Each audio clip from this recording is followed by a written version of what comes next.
Donc, ce soir, on va parler de la Hashgacha Pratit, de la providence de Dieu, telle qu'elle est définie par la Chassidoute, c'est plus précisément telle qu'elle est définie au début, dans les premiers chapitres de Shara Yichud Ve'emunah, la seconde partie du Tanya. Et donc, vous connaissez l'enseignement du Baal Shem Tov qui nous dit que le moindre détail de ce qui se passe dans le monde est voulu par Dieu, que aucune part n'est laissée dans le monde au hasard. Et donc, l'exemple célèbre que cite le Baal Shem Tov, c'est le fait que lorsqu'une feuille morte se détache d'un arbre, alors elle doit faire un certain nombre de tours dans l'air avant de se poser sur le sol.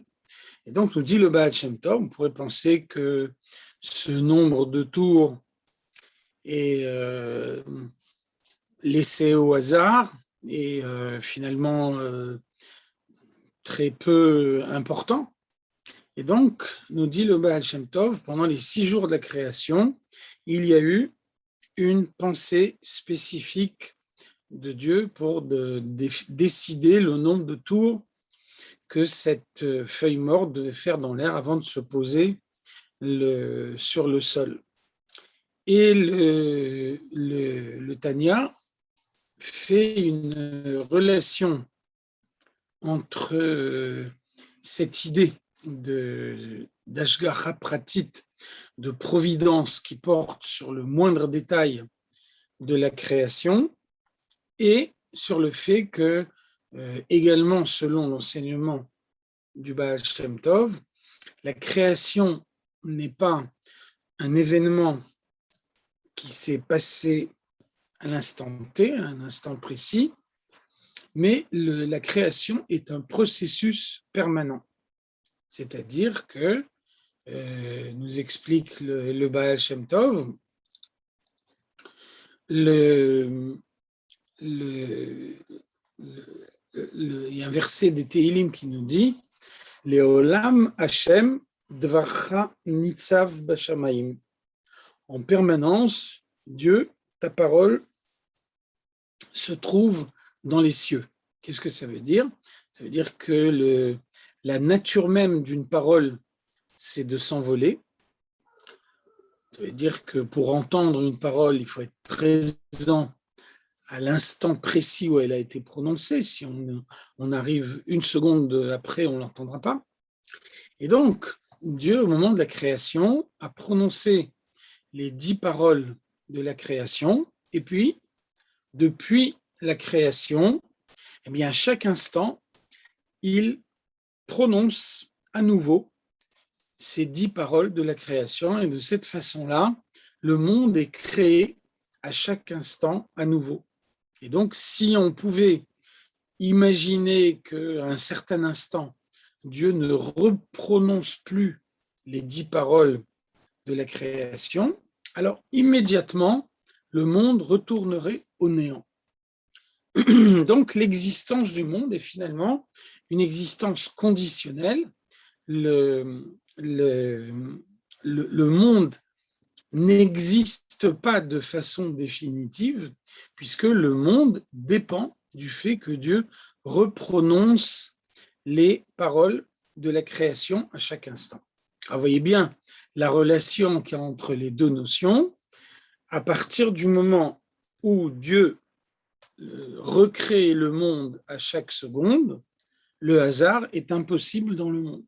Si le monde avait été créé à un instant T et que depuis il avait une existence autonome, une existence indépendante de Dieu, simplement si Dieu observait la création, dirigeait la création, mais la dirigeait comme quelque chose qui est séparé de lui, alors là, on aurait pu imaginer effectivement qu'il y ait une part de hasard dans le monde, dès lors que le monde aurait eu une part d'autonomie. Et donc là, en l'occurrence, on voit bien que selon la conception du Baal Shem Tov, le monde n'a pas d'existence indépendante, le monde n'est pas autonome. Chaque seconde, le monde est créé de nouveau. Et donc, ça veut dire que nous, on a l'impression d'une continuité dans le monde. En réalité, cette continuité, c'est uniquement une illusion d'optique. Ça veut dire qu'à chaque seconde, quand le monde est recréé, alors il est recréé tellement rapidement qu'il nous donne l'impression d'une continuité.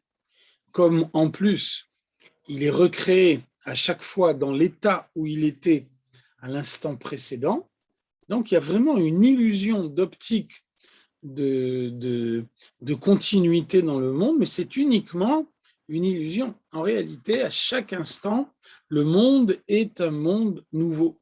Donc, on comprend bien que dans un monde recréé par Dieu à chaque instant, rien n'est laissé au hasard dans le monde. À chaque fois, Dieu crée à chaque instant un monde qui est strictement conforme à sa volonté. Donc, il n'y a pas de dérive possible dans le monde. Entre parenthèses, on voit que le rabbi donne une explication. On voit que le Tanya cite cette explication sur les Olam Hashem Dvarcha Nitzav Bashamayim. Il la cite au nom du Baal Shem Tov.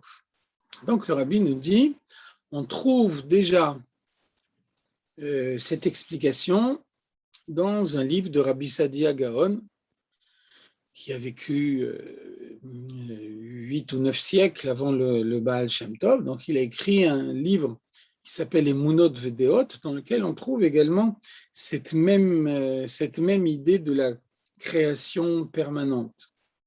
Donc, le rabbi pose la question, comment se fait-il que le Tanya, l'Admour HaZaken, cite cet enseignement au nom du Baal Shem Tov plutôt qu'au nom de Rabbi Sadia Gaon, qui est le premier à avoir enseigné cette idée. Et le rabbi nous dit, l'idée n'est pas neutre, puisque on voit que les Chachamim nous disent Kol amevi davar beshem omro, mevi geoula leolam. Celui qui cite un enseignement en mentionnant le nom de celui qui en est l'auteur, il dévoile la délivrance dans le monde. Alors ça veut dire que peut-être en citant cet enseignement au nom du Baal Shem Tov, au lieu de le citer au nom de Rabbi Sadia Gaon, peut-être qu'on peut imaginer qu'on retarde la délivrance, on retarde la venue du Mashiach. Donc, le rabbi nous explique que, en l'occurrence, le Baal Shem Tov, après avoir étudié cette idée dans le livre de Rabbi Sadia Gaon, s'est lui-même approfondi dans cette idée, il a intériorisé profondément au point qu'elle soit devenue son idée à lui. Il est arrivé à en faire une partie de lui-même, tellement il a rentré profondément en lui, au point qu'on peut citer cet enseignement au nom du Baal Shem Tov, et que, en le citant au nom du Baal Shem Tov, eh bien, on dévoile effectivement la délivrance dans le monde, parce que il y a bien là un des points essentiels de l'enseignement du Baal Shem Tov. Entre parenthèses, cette notion développée par le Baal Shem Tov, selon laquelle la création ne s'est pas passée uniquement à un instant T, mais elle est un fil continu dans le temps, ceci nous permet de comprendre ce qu'est la tchouva. La tchouva, ça veut dire que un homme regrette son comportement du passé Et alors, on nous dit que lorsque la tchouva est sincère, à un certain stade de la tchouva, eh bien, la faute commise est transformée en faute, la faute intentionnellement commise est transformée en faute commise par inadvertance. Et puis ensuite, à un stade encore plus haut de la tchouva, la faute intentionnellement commise est transformée en bienfait. Alors, vous voyez qu'il y a un principe qui est cité également par les chachamim, par les sages. On dit « madehava hava ». Ce qui est passé est passé. A priori, on peut prendre de bonnes résolutions pour l'avenir, on peut décider de changer son avenir, mais on ne peut pas modifier son passé. On n'a pas la possibilité d'avoir une action rétroactive sur le passé. Et donc, comment est-ce qu'on peut dire que la tchouva, à son plus haut niveau, peut arriver à transformer une faute qui a été réellement commise, qui a eu réellement un impact sur la matière du monde? Comment est-ce que cette faute peut être transformée en bienfait? Alors, vous voyez que d'après l'enseignement du Baal Shem Tov, on peut répondre à cette idée. Si le monde avait été créé une fois pour toutes et qu'il avait une existence autonome, alors bien évidemment, on n'aurait pas pu avoir une action rétroactive sur le passé.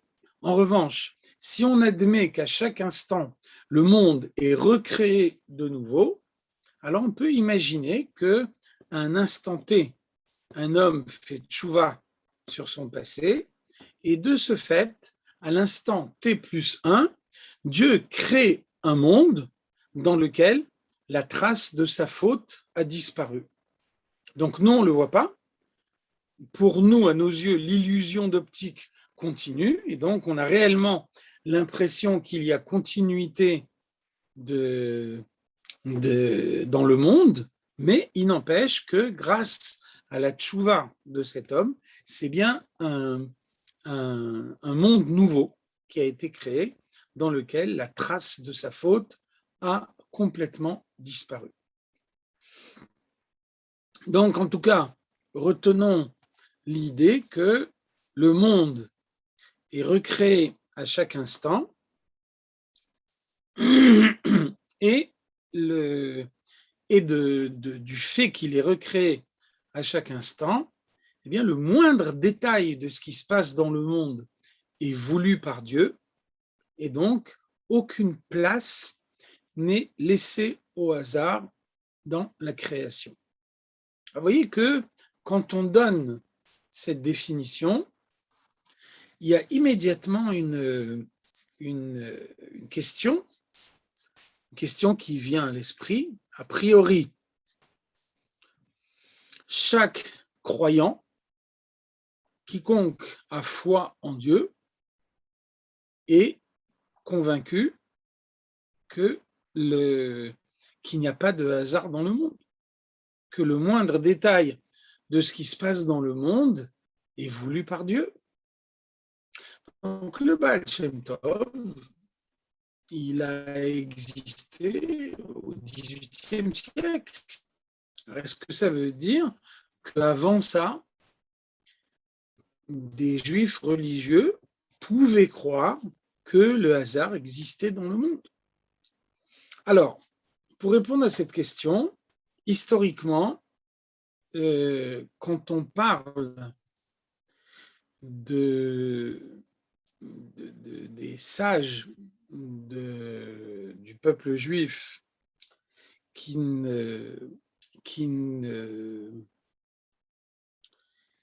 n'admettent pas cette idée de la Hashgacha pratit, de la providence qui porte sur chaque détail de la création, alors ensuite, on cite tout de suite le Rambam, le Maïmonide. On voit qu'effectivement, le Maïmonide nous dit dans le Guide des Égarés, dans le Moreh Nevuchim, il nous dit que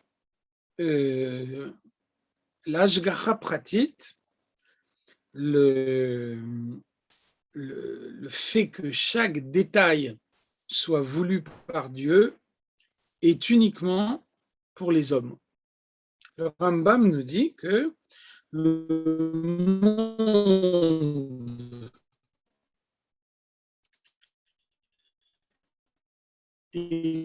existe en 4 catégories. Le monde est divisé en 4 catégories. Il y a les humains, les animaux, les végétaux et les minéraux.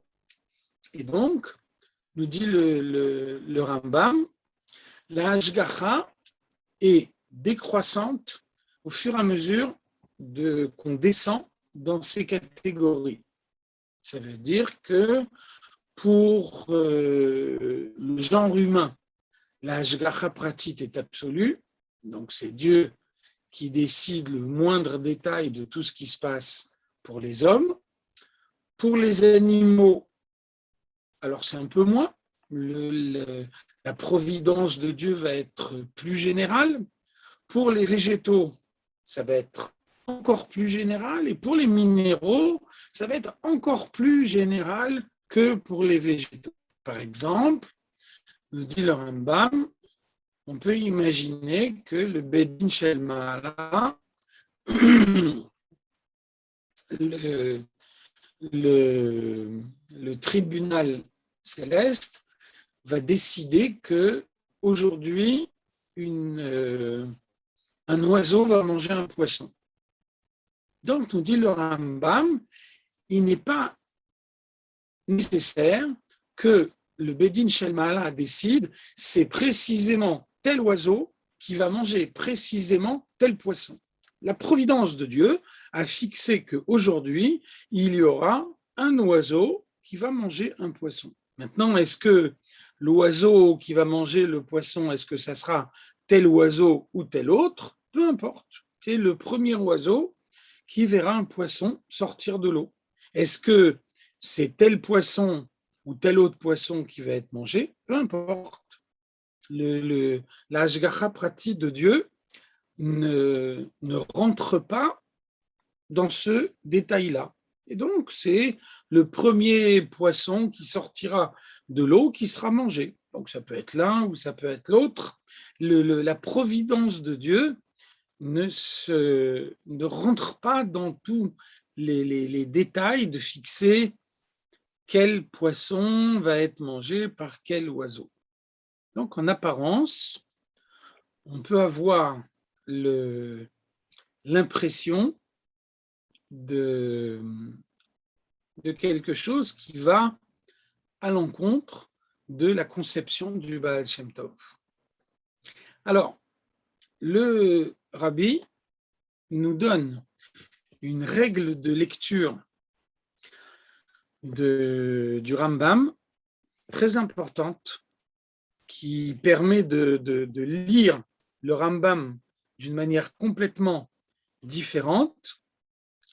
Le Rabbi nous dit on doit comprendre le Rambam comme étant Ish ha'alacha. La nature même du Rambam, c'est de trancher la halacha. Par exemple, le Rabbi répète souvent les derniers mots du Mishneh Torah, derniers mots de Ilchot Melachim, des lois des rois. Dans le Rambam nous dit les Juifs feront tchouva besov galutan quand viendra la fin de l'exil, ou miyad hen nigalim, et ils seront immédiatement libérés. Donc le Rabbi nous dit attention, le Rambam est ish ha'alacha. Donc des fois, on peut employer miyad, tout de suite, comme un terme ayant un sens approximatif. On voit dans la Gemara nous dit le Dibru Chachamim Lashon Guzma, Dibra Torah Lashon Guzma. Il arrive que pour frapper les esprits, les Chachamim emploient une formule exagérée et que la Torah elle-même emploie une formule exagérée. Par exemple, la Torah nous dit il y a en Eretz Israël des villes fortes, Betsurot Bashamaim, fortifiées jusqu'aux cieux. Donc c'est clair que les fortifications ne peuvent pas aller jusqu'au ciel. Alors pourquoi la Torah nous dit Betsurot Bashamaim? Alors il s'agit d'une exagération que la Torah emploie à dessein pour frapper les esprits. Quand est-ce que la Torah peut chercher à frapper les esprits? Quand elle ne parle pas de halakha. En revanche, dès l'instant où elle parle de halakha, alors elle est obligée d'être précise. Parce que quand on dit la halakha qui est concrètement applicable, on n'a pas le droit d'employer une formule ambiguë qui pourrait être interprétée de plusieurs façons différentes. Donc le rabbi nous dit miyad, ça veut dire tout de suite, c'est un terme de halakha. Donc ça ne veut pas dire ils vont faire tchouva, puis après on attendra un petit peu, peut-être un peu plus, peut-être un peu moins. Le Rambam dit miyad, ça veut dire miyad. Donc si on prend cette idée du rabbi selon laquelle chaque terme du Rambam doit être interprété comme un terme de halakha. Qu'est-ce que ça a pour conséquence? Il y a une conséquence fondamentale. Connaissez la fameuse machloket, divergence entre le Rambam et le Ramban, à propos de toutes les promesses de la Torah sur la venue du Mashiach, la période messianique. La Torah nous dit Vegar zev im keves, le loup va habiter avec l'agneau, Vechitetu les yitim charvotam, on transformera les épées en socs de charrue. Donc le Ramban nous dit toutes ces promesses de la Torah doivent être interprétées au sens littéral. Tout ça se réalisera strictement dans le monde. Le Rambam, lui, il nous dit Akol Mashal Umlitza. Tout ça, ce sont uniquement des images qui sont employées par la Torah et il n'est pas obligatoire que ça se réalise dans le monde. Alors, demande le rabbi, est-ce que ça veut dire que le Rambam ne croit pas que viendra un jour où le loup habitera avec l'agneau? Le rabbi nous dit on n'est pas obligé d'arriver à cette conclusion. Par exemple, le Rambam nous dit il y a Yud Gimel Ikarim, 13 principes fondamentaux de la foi. Vous voyez que c'est très choquant comme idée. Il y a 613 mitzvot, on doit être zahir be mitzvah kala kevachamura, toutes les mitzvot, on doit les faire avec la même attention. Donc, comment est-ce qu'on peut privilégier 13 mitzvot par rapport à toutes les autres en disant celles-là sont des ikarim, celles-là sont des principes fondamentaux, ce qui sous-entend que les autres ne sont pas des principes principes fondamentaux. Alors, qu'est-ce qu'il veut nous dire le Rambam? Le Rambam, il veut nous dire que, par exemple, la Torah nous dit il y a 7 cieux. Si quelqu'un dit, moi je prétends qu'il y en a 8, il se trompe, il fait une erreur. Il dit le contraire de la Torah. Néanmoins, la Torah, l'erreur qu'il a faite par rapport à la Torah n'est pas suffisamment importante pour qu'on puisse le considérer comme ayant tout rejeté. En revanche, dans les Yud Gimel Ikarim, il y a la foi en la venue du Mashiach. Si quelqu'un dit « moi je ne crois pas au Mashiach », à ce moment-là, on peut considérer que sa remise en cause est suffisamment grave pour qu'on puisse le considérer comme un apikoros, comme quelqu'un qui a rejeté complètement tout le judaïsme. Alors le rabbi nous dit c'est comme ça qu'il faut lire le Rambam. Quand le Rambam nous dit Akol, Mashal ou Mlitza, tout ça, ce sont uniquement des images, le Rambam ne nous dit pas ça ne va pas se passer concrètement dans le monde. Le Rambam nous dit celui qui ne croit pas à toutes ces promesses de la Torah n'est pas un apikoros. Sa remise en cause de la Torah n'est pas suffisamment grave pour qu'on puisse le considérer comme un apikoros. Mais donc, rien n'empêche de croire qu'effectivement, c'est ce que la Torah a promis, se réalisera concrètement dans le monde.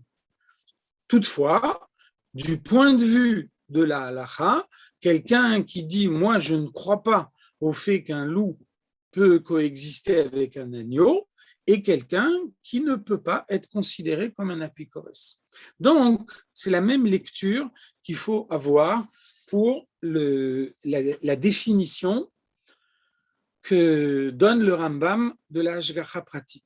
Quand le Rambam nous dit la Hashgacha Pratit est sur chaque détail pour l'homme, alors qu'elle l'est beaucoup moins pour les animaux, encore moins pour les végétaux et encore moins pour les minéraux, le Rambam ne nous dit pas il ne faut pas croire à la Hashgacha Pratit.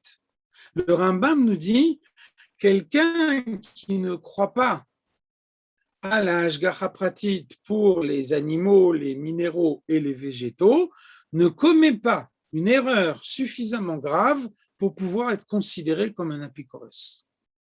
Et donc, ça veut dire qu'il n'y a pas d'opposition fondamentale entre le Rambam et le Ramban. Et entre le Rambam et Baal Shem Tov. Donc, on peut admettre que même le Rambam accepte l'idée d'une Hashgacha Pratit qui porte sur chaque détail de la création. Autre remise en cause de la Hashgacha Pratit selon la définition du Baal Shem Tov, c'est dans les enseignements de la Kabbalah qu'on trouve chez ceux qui n'ont pas adhéré aux idées de la Chassidoute. C'est que le Gaon de Vilna était lui-même un Mekoubal. On sait que Rabbi Chaim de Volodjine, un de ses disciples, a écrit des commentaires sur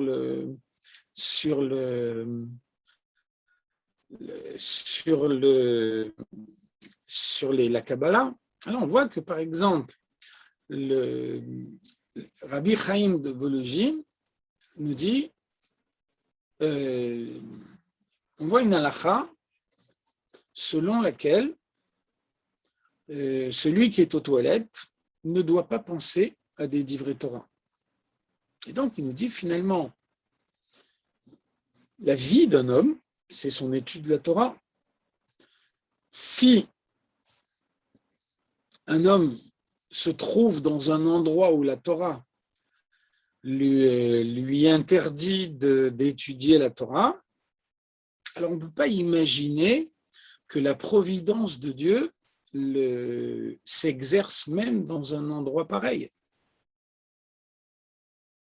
Alors après, on a une difficulté, ça veut dire qu'un homme se trouve dans un lieu d'aisance et il va avoir une certaine pensée, et on va dire que Dieu n'est pas au courant de cette pensée. Alors donc, voilà, on trouve des explications, par exemple, dans les disciples de Rabbi Chaim de Volodjine, qui disent, par exemple, celui qui se trouve dans un lieu d'aisance va avoir une pensée. Au moment même où il a cette pensée, Dieu ne le sait pas. Et puis ensuite, il va sortir de cet endroit-là, il va se trouver de nouveau dans un endroit où on peut penser à des paroles de la Torah. Et à ce moment-là, comme il y aura une trace de cette pensée dans son esprit, alors c'est à ce moment-là que Dieu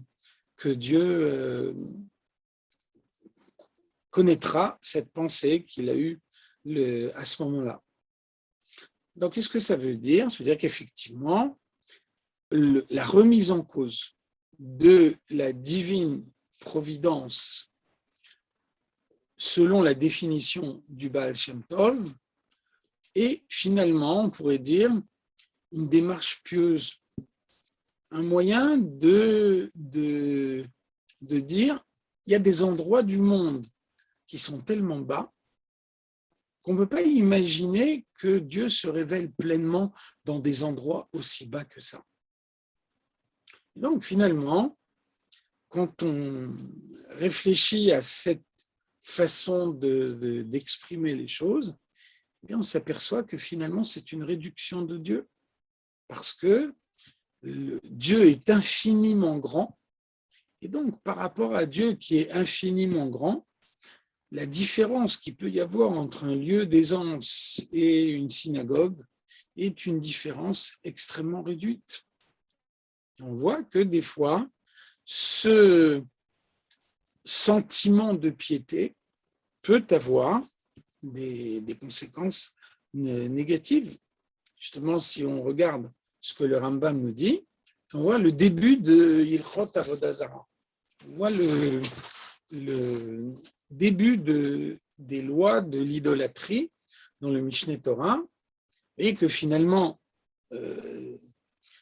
c'est un peu difficile d'imaginer que des hommes ont pu construire une statue de leurs propres mains, et ensuite, une fois qu'ils ont fini de construire cette statue, alors ils puissent dire, voilà, c'est mon Dieu, je vais maintenant servir ce Dieu.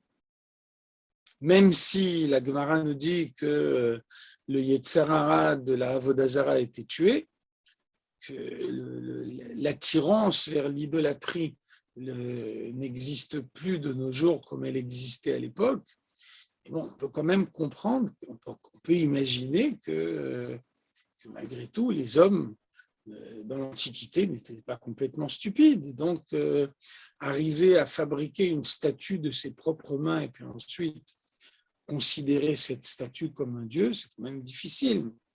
Donc, le Rambam nous dit finalement, la démarche de l'idolâtrie est une démarche pieuse. Comment l'idolâtrie a commencé dans le monde? L'idolâtrie a commencé parce que des hommes se sont dit, moi, je suis infiniment petit devant Dieu, qui est infiniment grand, et donc lorsque moi je prie Dieu, il n'est pas évident que Dieu entend ma prière, tellement je suis insignifiant. Alors qu'est-ce que je vais faire? Je vais adresser ma prière au soleil, et donc le soleil, il est beaucoup plus grand que moi, beaucoup plus important que moi. Donc c'est sûr que Dieu va tenir compte de quelque chose qui vient du soleil. Donc lorsque ma prière, au lieu d'arriver directement à Dieu, elle arrive à Dieu par l'intermédiaire du soleil, alors finalement, Dieu entendra mieux ma prière. Et c'est pour ça que les premiers hommes ont commencé, les premiers hommes idolâtres ont commencé à vouer un culte au soleil, non pas pour le soleil lui-même, mais en tant que transmetteur, en tant que chargé de transmettre la prière à Dieu. Et c'est seulement au bout de quelques générations que les hommes ont oublié que quand on s'adressait au soleil, c'était uniquement comme un intermédiaire. Et donc, au final, les hommes ont commencé à prier Dieu, à prier le soleil comme celui qui devait recevoir les prières, celui à qui on s'adressait réellement. Et donc, vous voyez que une démarche qui aboutit à la plus grande abomination, on voit que l'idolâtrie est une des choses les plus graves qu'on peut imaginer dans la Torah. Tout ça a commencé par finalement un profond sentiment d'humilité.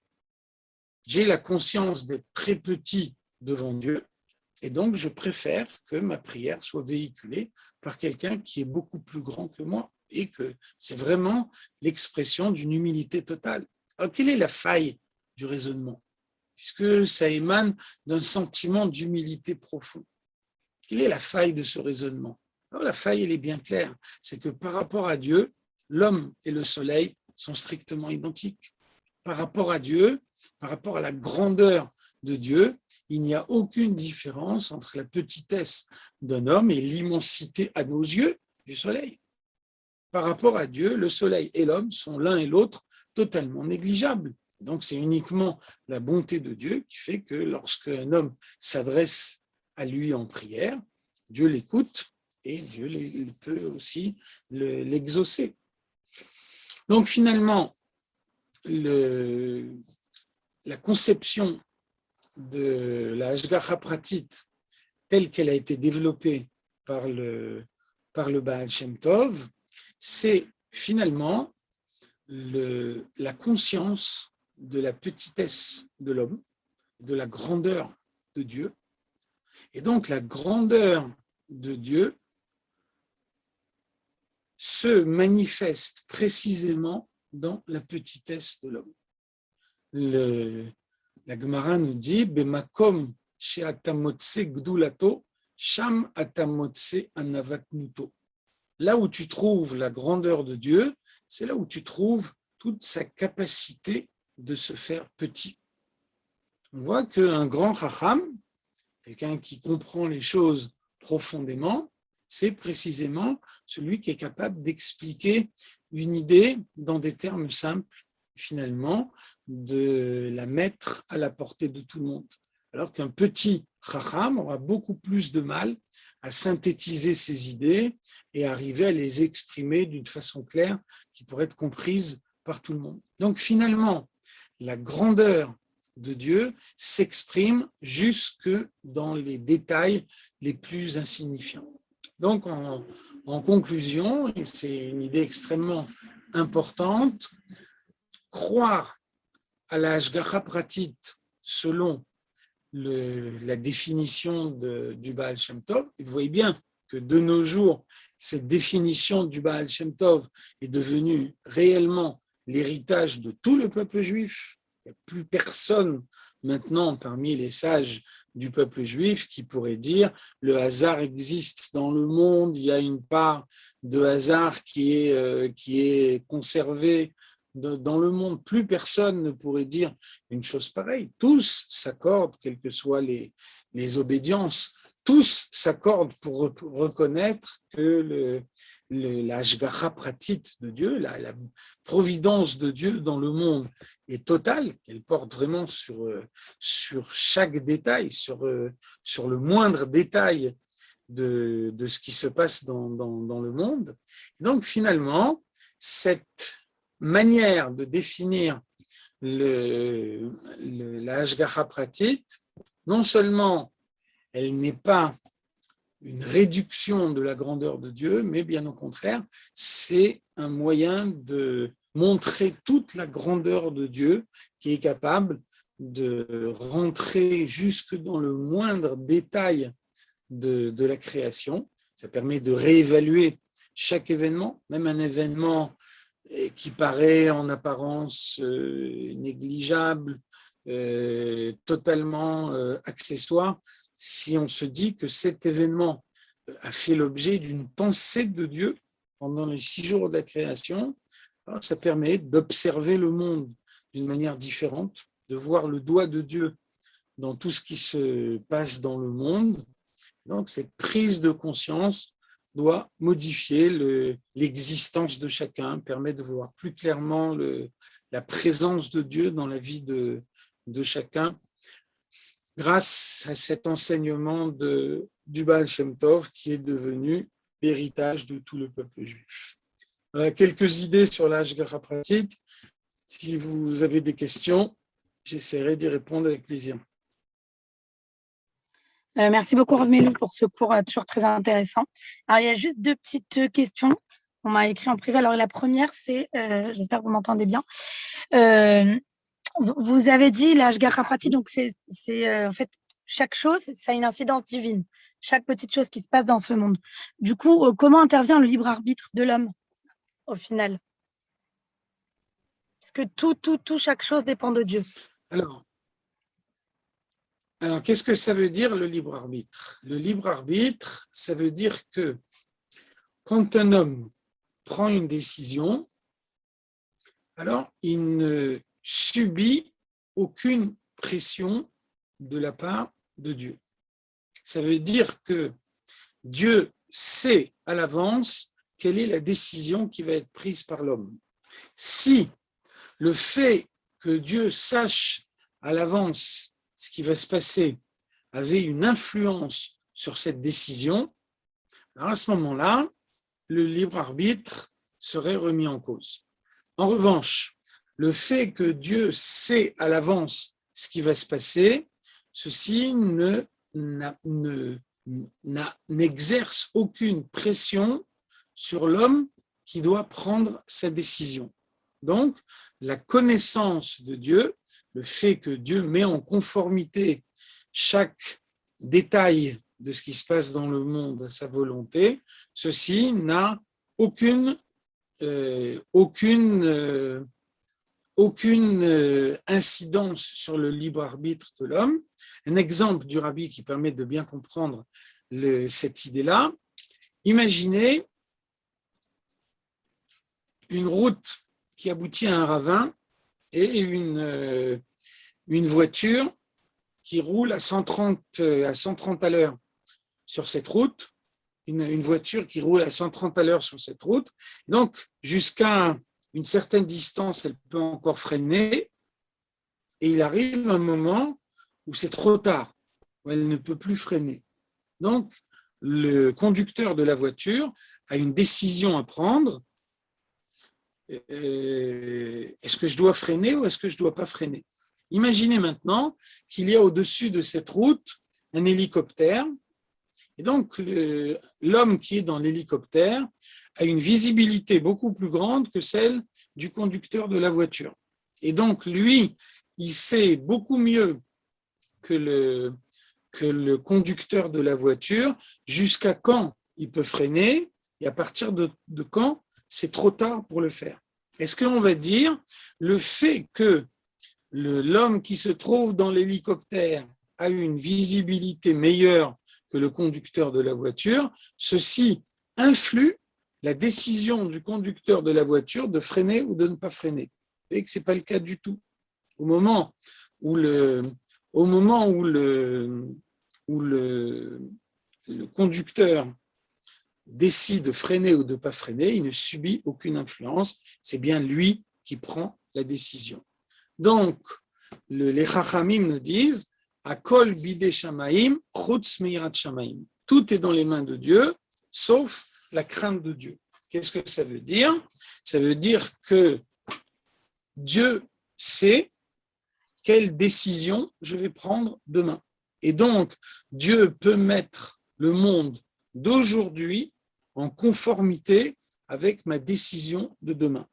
Néanmoins, ma décision de demain restera uniquement le fruit de mon libre arbitre, puisque au moment où je prends ma décision, je ne suis pas influencé par le fait que Dieu sait déjà ce que je vais décider. Donc, le principe de la Hashgacha Pratit qui porte sur chaque détail de la création ne remet pas en cause le libre arbitre. D'accord, ok, merci beaucoup. Alors là, après, il y a quelqu'un qui vient de poser une question. Dieu serait-il un ordinateur parfait?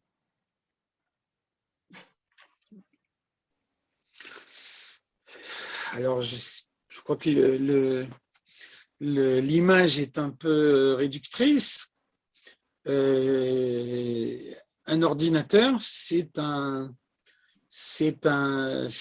une machine qui est programmée pour pouvoir réagir toujours de la même façon par rapport à des données qui lui sont transmises. Et à propos de Dieu, on dit Mi yomarlo mataase. Qui est-ce qui peut dicter son comportement à Dieu? Donc c'est difficile de dire que Dieu a un comportement fixé d'avance qu'on peut prévoir.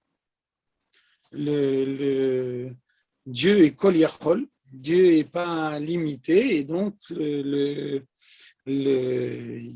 peut faire ce qu'il veut, il peut aller dans tous les sens.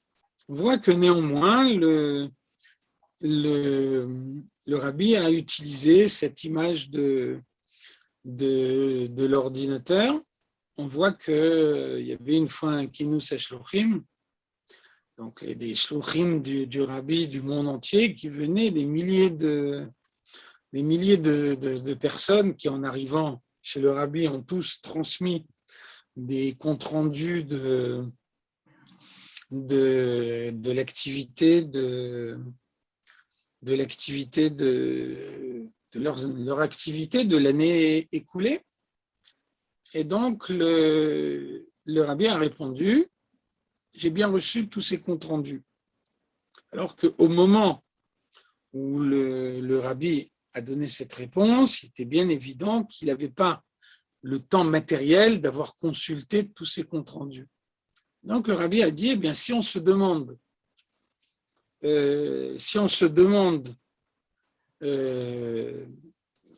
comment on peut accuser réception de compte rendu qu'on n'a pas eu le temps de consulter, alors pour ça, on peut prendre l'exemple d'un ordinateur. On voit qu'un ordinateur peut recevoir un nombre incalculable de données et arriver à les traiter en l'espace de quelques secondes uniquement. Et donc, a fortiori, Dieu reçoit ces données et en fonction de ça, il dirige le monde. Donc, on peut dire finalement, en se basant sur cette réponse du rabbi, qu'on peut utiliser l'image de l'ordinateur pour comprendre que Dieu puisse accorder à sa Hashgacha pratit à des milliards de créatures en même temps.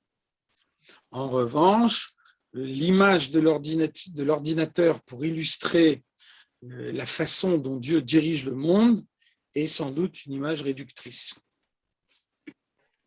Bon, je pense que la personne a compris alors dans ce cas-là. Merci beaucoup.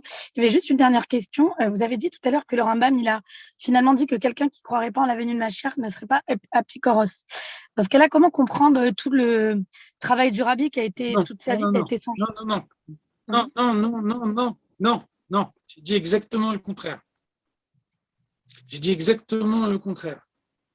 dit que quelqu'un qui dit qu'il y a 8 cieux, alors qu'il y en a 7, lui, d'après le Rambam, n'est pas un apikoros. Par contre, croire en la venue du Mashiach, ça c'est un des 13 principes d'après le Rambam. Donc le Rambam nous dit effectivement, quelqu'un qui ne croit pas en la venue du Mashiach est un apikoros. D'accord, alors c'est pas le Ramban qui a dit, alors bon, la question n'a pas lieu, alors je n'ai pas compris la question, mais c'est pas le Ramban qui a dit alors dans ce cas-là que c'est pas un apikoros. Bon. Le Ramban nous dit, le Ramban avec un nun, lui il nous dit toutes les choses sont interprétées au sens littéral. Donc là il n'y a pas de question. Tout ce que la Torah nous dit, ça se passera au sens littéral dans le monde. Et donc il faut croire à chaque verset qu'il y a dans la Torah, se dire que tous les versets qu'on trouve dans la Torah se réaliseront effectivement dans le monde.